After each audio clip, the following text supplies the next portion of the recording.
Okay, good morning everybody. Thank you for joining today's webinar. It's a webinar to just talk through how to create a site plan. My name's Daniel Clements and my colleague is also on the call, Katie Clark, and she heads up our customer support team. So I'm going to just quickly talk through the agenda and hand over to Katie to just walk through how to create a plan, more than likely your first plan to know how to mark it up. This is the quick agenda. As you can see, going through from the login page to finding your property to ordering the plan within your basket. So I'm going to hand over now to Katie Clark and I'll see you at the other end. If you've got any questions, please put them in the chat and I will answer them either directly with you or I'll ask Katie at the end of the session. Many thanks. Speak to you soon. Thank you. So my name's Katie. I'm the head of customer support. So today I'm going to be talking you through how to create a plan on our website. So I'll just start sharing my screen.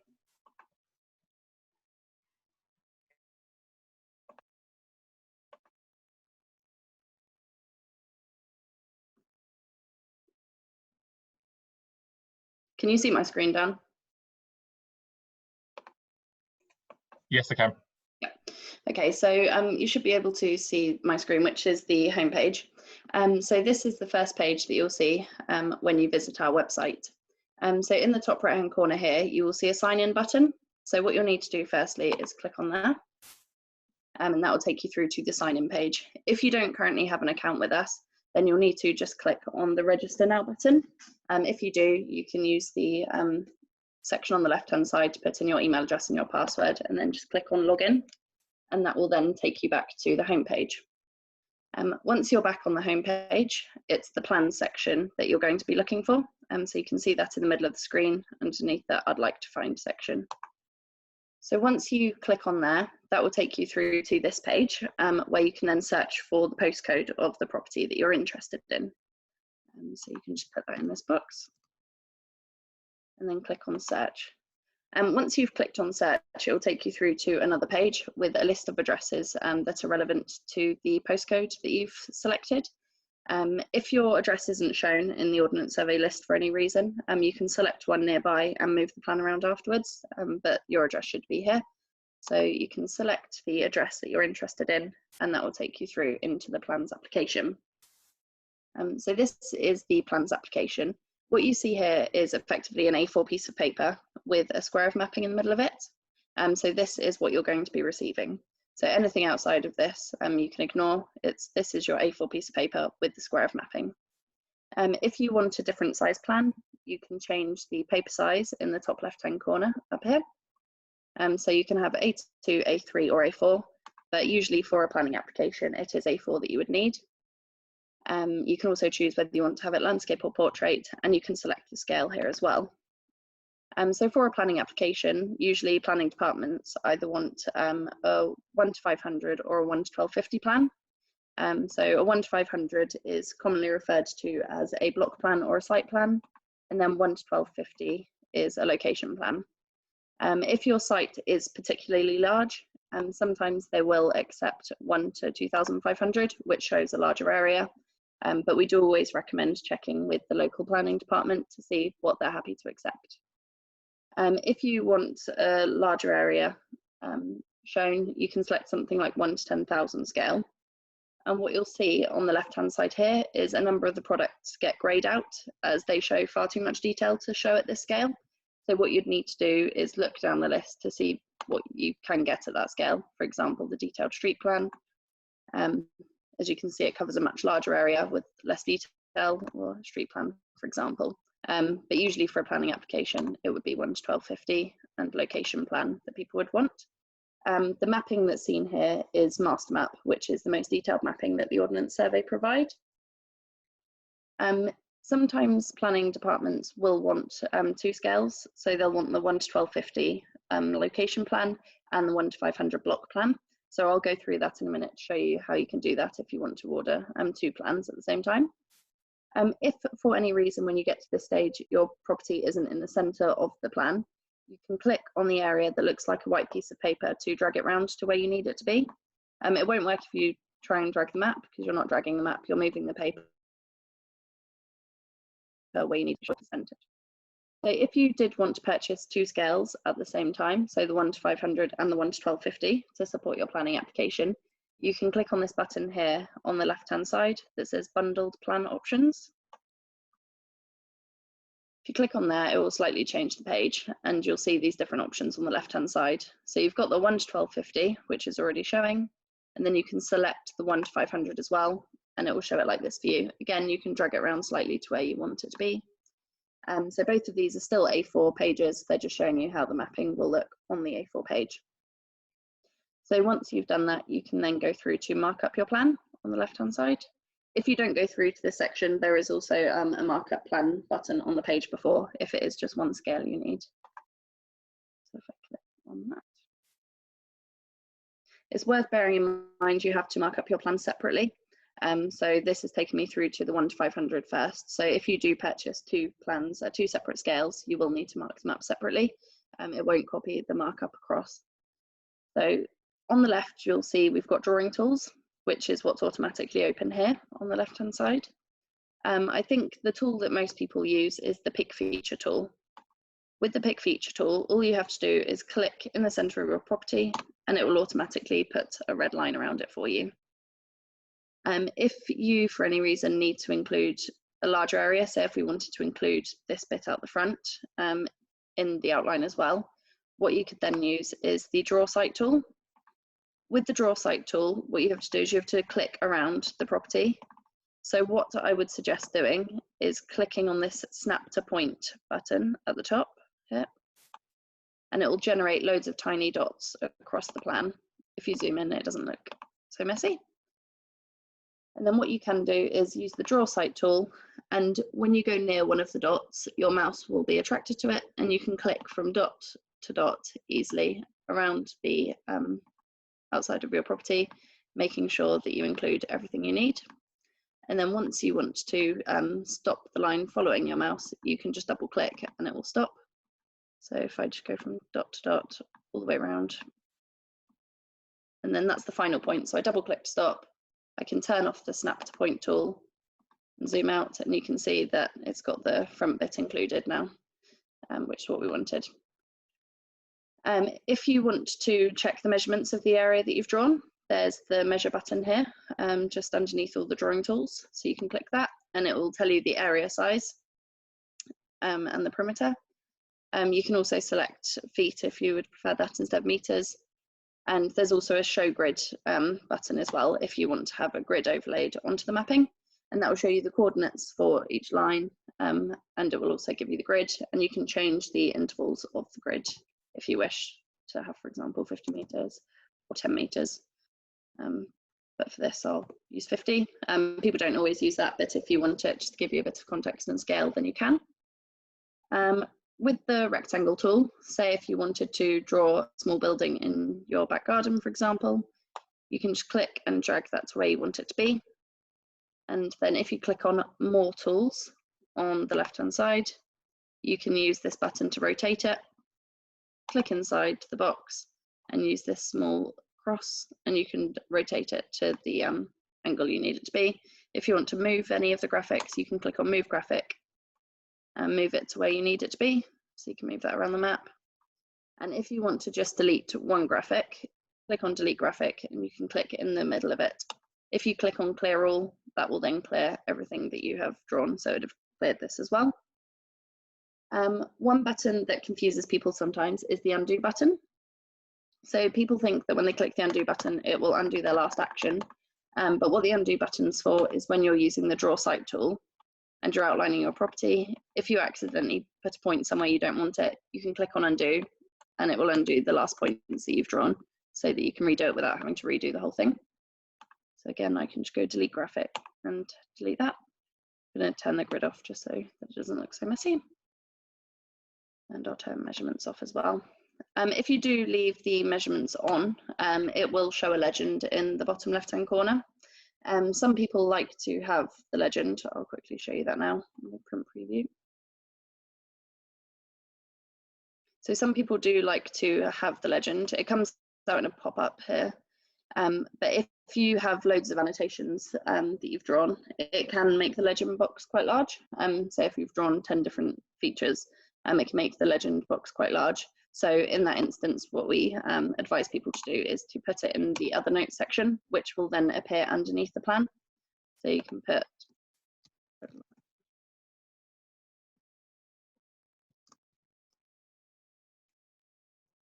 for example, you can put that and then click on the print preview,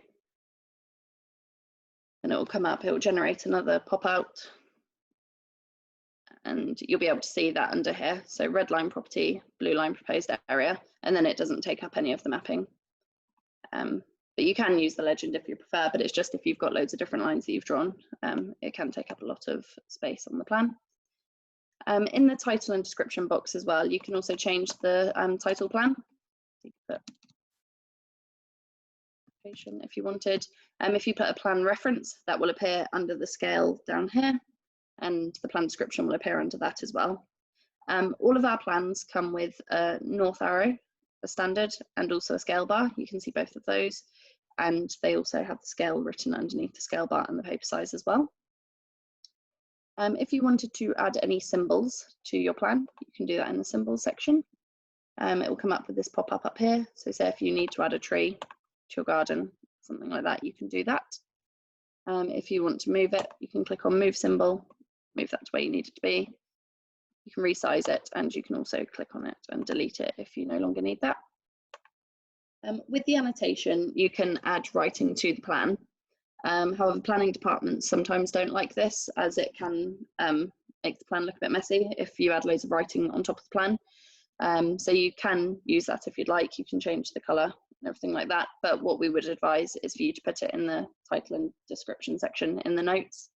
Anything that you want to write on the plan, just so that the plan stays clean and it's easy for them to read. If you need to change the colour of the lines that you've drawn, sometimes they'll want, say, your property in blue and the whole of the land in red or something like that. You can select the graphic that you want to change, and you can change the colour in here. So you can change it to any of these colours that you want. So I'll just leave it as red. You can also fill the area that you've drawn if you wanted, or you can just outline, and you can also change the thickness of the line as well if you want. In the legend section as well, it's picked up the fact that I've drawn a red line. You can change what's written in there if you wanted, so you could put property boundary if you wanted, for example, rather than having the measurements in there. So I'll just quickly show you what that looks like.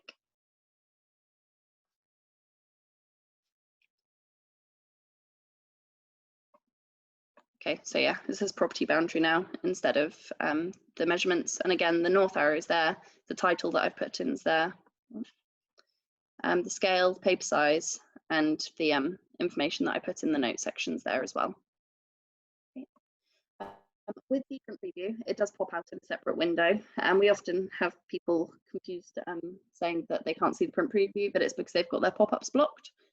So it's worth turning off your pop-up blocker for our website so that you can see the print preview before you check out. But you can edit your plan free of charge at any time after purchasing it. So if you do make a mistake, it's not the end of the world. So once you've done that, I'm going to go through to the checkout. Happy with my plan.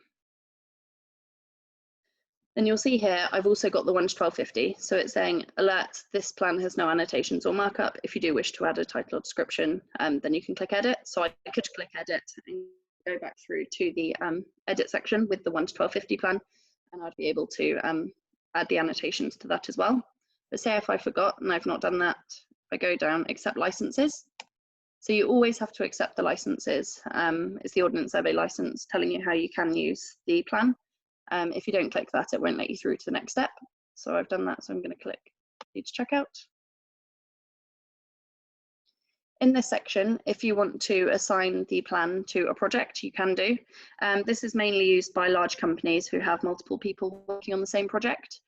So if it is just a one-off planning application, then you wouldn't necessarily need to do this. But say if you're part of a larger organisation and your colleagues are going to need to be accessing the plan as well, you can create a project in this section so that they can access that too. I'm going to go to next. So here it asks for a purchase order number. If you work for a larger company, you may need to add a purchase order number in this box, but I'm just going to add a reference. So here most people will only see the credit card or debit card option. If you're going to be making multiple purchases from us and from our website, you might want to think about setting up a credit account so that you can get invoiced for your purchases rather than having to enter your card details each time. If you do wish to do that, then you can get in contact with customer support or with Dan, and we can send you an account form so you can get one of those set up. It would need to be authorised by our accounts team. But if not, you can just pay by credit or debit card there, but I'm just going to use account for this purchase. So I'm going to go to confirm purchase. Once I've clicked confirm purchase, it takes you through to this page. It asks you if you want to leave any feedback on our website, so you can do that if you wish. I'm just going to close that. And this gives you an overview of your order. So here you'll see your invoice number. If you need that, you can click on there and it will show you the invoice, and it will also tell you the date, and it will give you the product overview. As you can see, the location plan is already ready to download. So I can download that there, and the site plan is just still processing at the moment. If you want to download your plan here, you can. You will also receive an email with the plans attached for you to download, and you'll also be able to download them from your account as well. So I'll just quickly show you where that is. So in the top right hand corner, you'll see your name. You just need to click on there and go to My Account.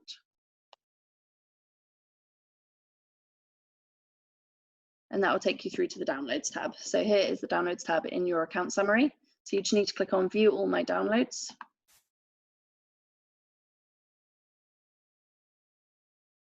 And that will generate a list of all of the data that you have licensed. So you'll be able to see any other data that you've had licensed and your plans there as well. So here you'll see there's no download action against the block plan yet, because that's not finished processing. But for the location plan, it has. So I can download that there. So you can just click on download and that'll let you download it. It's got the invoice number as well. It's got the reference that I put in and the product. So as I mentioned earlier, I forgot to annotate the location plan. So what I can do is go back to my account, and you can edit your plan free of charge after purchasing. So next to the Downloads tab, where it automatically takes you, there's the Edit Purchase Plans tab. So you can click on there, and you can click on the plan that you wish to edit. So I'm going to click on there.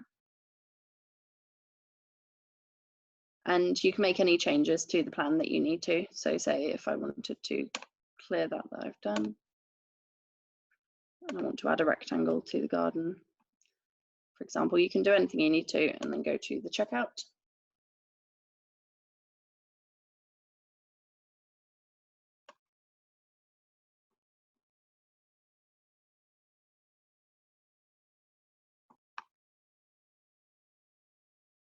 It's being a bit slow at the moment, but once it's taken you to the checkout, you'll see, oh, I've added it 3 times. I'll delete 2 of those. You'll see it comes up as £0 in the basket. So you don't need to pay again, but you're editing that plan free of charge. So you can go through accept licenses and go through the checkout process again, and you won't be charged for the additional plan that you have just created. One thing you can't change when you're editing the plan is the scale that you've purchased. Or the location. So if you need to change the location slightly of the plan, we would need to refund that for you, and you would need to purchase a new plan as long as it's within 30 days. But if it's just the annotations and the drawings that you've added, then you can do that free of charge on your account. So one other thing I will quickly show you, if we go back to the home page. If you're interested in any of the other data sets that we provide, or you want to download any samples of the data, there's this mapping and data button at the top of the screen. So you can click on there, and you've got all of these subheadings for the data sets. So for example, you can go to the PDF site plans if you want, which is what we've just discussed. And that will take you through into the product pages with all of the different plans that we provide. So this is the one that we just created, the location plan. If you click on product details, there's more information in there. You can download a copy of the license if you wish. It's got the technical information, and you can download samples in black and white color, different scales and different page sizes as well. So you can download those samples. If you click on I want to buy this product, it will also take you through to the plans application. So that's the end of the presentation, and I'll pass you back to Dan. Okay, many thanks, Katie. I've been monitoring the questions, and Katie's managed to cover all the questions that have come through. If there's anything additional, or you've got any questions after this session, please get in touch with us. But otherwise, have a fantastic day, and we'll catch up soon. Bye for now. Thank you.